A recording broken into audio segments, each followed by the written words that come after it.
بریم که با هم یک مربای سیب خوشمزه رو درست کنیم. سیب ها رو مکعبی ریز میکنیم، با یه مقداری آب و آب لیمو میذاریم کاملا استراحت کنن. آب رو داخل قابلمه میریزیم، میذاریم که جوش بیاد، شکر رو بهش اضافه میکنیم. شکر که حل شد سیب ها رو اضافه میکنیم. توی این مرحله زعفرون رو هم بهش اضافه میکنیم. حرارت رو ملایم میکنیم به مدت 1 تا 2 ساعت کامل غلظتش رو به دست بیاره و در آخر آب لیمو، عرق هل و گلاب رو بهش اضافه میکنیم. نوش جان. بریم که با هم یک مربای سیب خوشمزه رو درست کنیم. سیب ها رو مکعبی ریز میکنیم، با یه مقداری آب و آب لیمو میذاریم کاملا استراحت کنن. آب رو داخل قابلمه میریزیم، میذاریم که جوش بیاد، شکر رو بهش اضافه میکنیم. شکر که حل شد سیب ها رو اضافه میکنیم. توی این مرحله زعفرون رو هم بهش اضافه میکنیم. حرارت رو ملایم میکنیم به مدت 1 تا 2 ساعت کامل غلظتش رو به دست بیاره و در آخر آب لیمو، عرق هل و گلاب رو بهش اضافه میکنیم. نوش جان.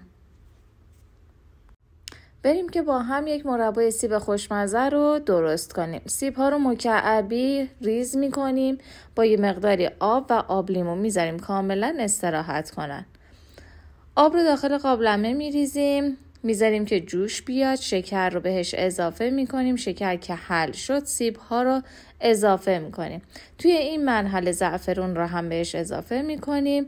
حرارت رو ملایم میکنیم به مدت 1 تا 2 ساعت کامل غلظتش رو به دست بیاره و در آخر آب لیمو، عرق هل و گلاب رو بهش اضافه میکنیم. نوش جان. بریم که با هم یک مربای سیب خوشمزه رو درست کنیم. سیب ها رو مکعبی ریز میکنیم، با یه مقداری آب و آب لیمو میذاریم کاملا استراحت کنن.